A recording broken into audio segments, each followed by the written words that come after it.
Good morning student. मैं आज आपको प्रत्यय समझाने जा रहा हूं। आप लोग ध्यान से सुनेंगे। प्रत्यय किसे कहते हैं, सबसे पहले इस पर हमें ध्यान देना है। प्रत्यय वे शब्द हैं जो संस्कृत भाषा में किसी धातु या शब्द के पीछे जुड़कर नए शब्द का निर्माण करते हैं, वो प्रत्यय कहलाते हैं। अब हम प्रत्यय के प्रकार के बारे में बातचीत करेंगे।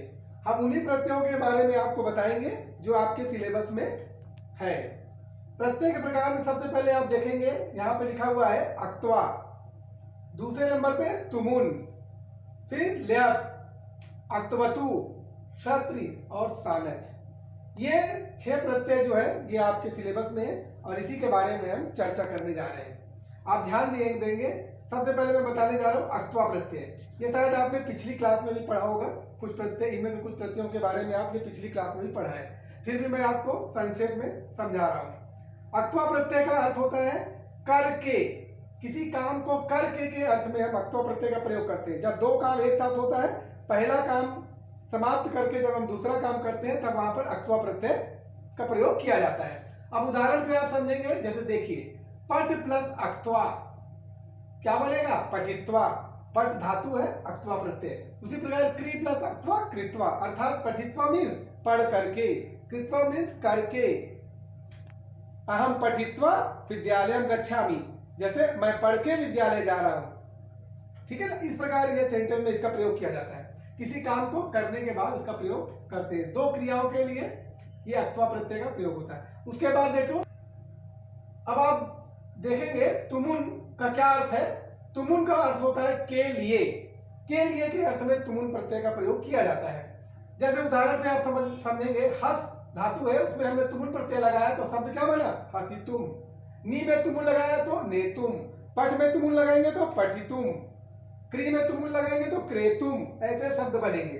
अब हसितुम का क्या अर्थ होगा? हंस करके या हंसने के लिए। नेतुम का ले जाने के लिए। पठितुम पढ़ने के लिए। ऐसा इसका प्रयोग होगा। उसके बाद अगला प्रत्यय है ल्यप।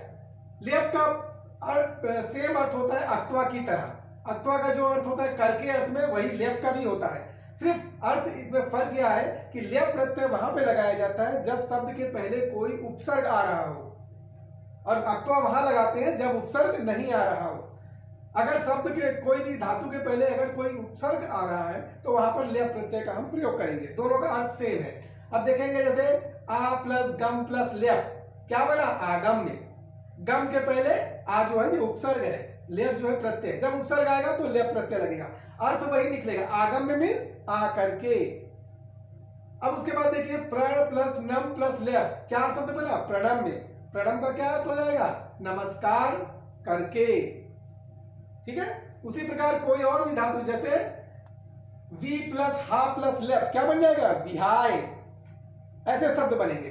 अब उसके बाद देखिए, अगला प्रत्यय पे ध्यान देंगे। अगला प्रत्यय है अक्तवतु। अक्तवतु एक भूतकालिक प्रत्यय है। अर्थात भूतकालिक प्रत्यय मतलब जब अक्तवतु प्रत्यय लगाने के बाद जो शब्द बनेगा वो भूतकाल में उसका प्रयोग होगा, भूतकालिक शब्द बनेगा।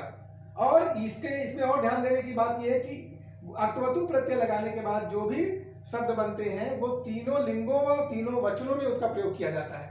अब ये शब्द तीनों लिंगों में प्रयोग में होंगे। अब उदाहरण से आप समझेंगे। देखिए, खाद में हमने अक्तवतु लगाया तो क्या बनेगा? पुल्लिंग शब्द बनेगा खादितवान। खादितवान में खा लिया, खा चुका है। ठीक है ना? पास्ट टेंस का शब्द बनेगा। स्त्रीलिंग में खादितवती, खा चुकी है। वैसे नपुंसक लिंग में बन जाएगा खादितवत। ठीक है? वैसे ही देखिए, हमने यहाँ एक आत्मनेपदी धातु को लिया हुआ है, सेव। सेव एक आत्मनेपदी धातु है। इसमें जब अक्तवतु प्रत्यय लगाया तो क्या बनेगा? सेवितवान। सेव का मतलब होता है सेवा करना, सेवा करके।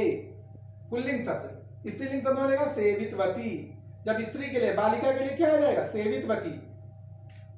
और नपुंसकलिंग शब्द बनेगा सेवितवत। ठीक है? अगला प्रत्यय है आपके कोर्स में, देखिए क्षत्रि।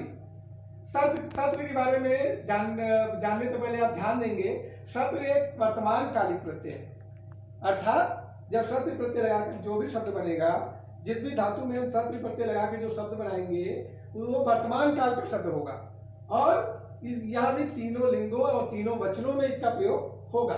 अब उदाहरण देखिए, क्रीड, क्रीड धातु में हमने क्षत्र प्रत्यय लगाया तो क्या शब्द बना? पुल्लिंग शब्द क्या बनेगा? क्रीडन। स्त्रीलिंग शब्द क्या बनेगा? क्रीडंती। और नपुंसकलिंग शब्द बनेगा क्रीडत। ठीक है, कोई बालक रहेगा या पुल्लिंग शब्द रहेगा तो वहां क्रीडन प्रयोग करेंगे। अगर सेंटेंस में कोई स्त्रीलिंग शब्द बालिका है, महिला है, कोई है, तो वहां क्रीडंती प्रयोग होगा। ठीक है, उसी प्रकार देखिए दृश्य धातु में हमने क्षत्रि प्रत्यय लगाया तो क्या शब्द बना? पश्यन। पश्यन मतलब देखती हुई। पश्यन पश्यन मतलब देखता हुआ, पुल्लिंग शब्द है। पश्यंती मीन्स देखती हुई, ये स्त्रीलिंग शब्द बनेगा। और पश्यत जो है वो नपुंसकलिंग शब्द बनेगा। ठीक है, उसी प्रकार किसी भी धातु में क्षत्रि प्रत्यय में एक चीज और आपको ध्यान देना है, मैंने यहाँ पे लिखा हुआ भी है कि इसका प्रयोग केवल परस्मयी पदी धातुओं के लिए होता है। क्षत्रि प्रत्यय का प्रयोग हमेशा परस्मयी पदी धातु जैसे पाठ, हास, खेल, क्रीड, ये जितने भी परस्मयी पदी धातु है वहीं पर क्षत्रि प्रत्यय लगेगा। पठ में जब क्षत्रि प्रत्यय लगाएंगे तो क्या बनेगा? पठन। पुल्लिंग शब्द स्त्रीलिंग पठंती। नपुंसकलिंग शब्द पठत। पठन में पढ़, क्या हो जाएगा? पढ़ता हुआ, पढ़ता हुआ बालक। पठंती में पढ़ती हुई बालिका। ठीक है ना। उसी प्रकार देखिए अगला प्रत्यय आपका है शानच। शानच भी एक वर्तमान कालिक प्रत्यय है, क्षत्र की तरह ये भी एक वर्तमान कालिक प्रत्यय है। इसका प्रयोग भी तीनों लिंगों में किया जाता है और ये केवल आत्मनेपदी धातु में इसका प्रयोग होता है। क्षत्रि प्रत्यय जिस प्रकार किसमें प्रयोग हुआ था? परस्मयपदी धातु में, वैसे ही शानच प्रत्यय का प्रयोग केवल आत्मनेपदी धातु के लिए किया जाता है। अब देखिए उदाहरण के द्वारा मैं आपको समझा रहा हूं। सेव, ये आत्मनेपदी धातु, जब इसमें शानच प्रत्यय हमने लगाया तो पुल्लिंग शब्द क्या बना? सेवमानः। स्त्रीलिंग शब्द सेवमाना, आ की मात्रा लगा देंगे। नपुंसकलिंग शब्द बनेगा सेवमानम। ठीक है, अर्थ सेम निकलेगा, सेवा करता हुआ, सेवा करती हुई। ठीक है, वैसे ही देखो लब, लब का मतलब क्या होता है? प्राप्त करना। लब में जब हमने शानच प्रत्यय लगाया तो क्या शब्द बना? लभमानः। स्त्रीलिंग शब्द लभमाना और नपुंसकलिंग शब्द लभमानम। ठीक है ना, प्राप्त करता हुआ, प्राप्त करती हुई, ऐसा इसका अर्थ निकलेगा। वैसे ही देखो मुद, मुद भी एक आत्मनेपदी धातु है। मुद का मतलब होता है प्रसन्न होना, खुश होना। ठीक है, जब इसमें हमने शानच प्रत्यय लगाया तो क्या शब्द बना? मोदमानः। स्त्रीलिंग में मोदमाना, नपुंसकलिंग में मोदमानम।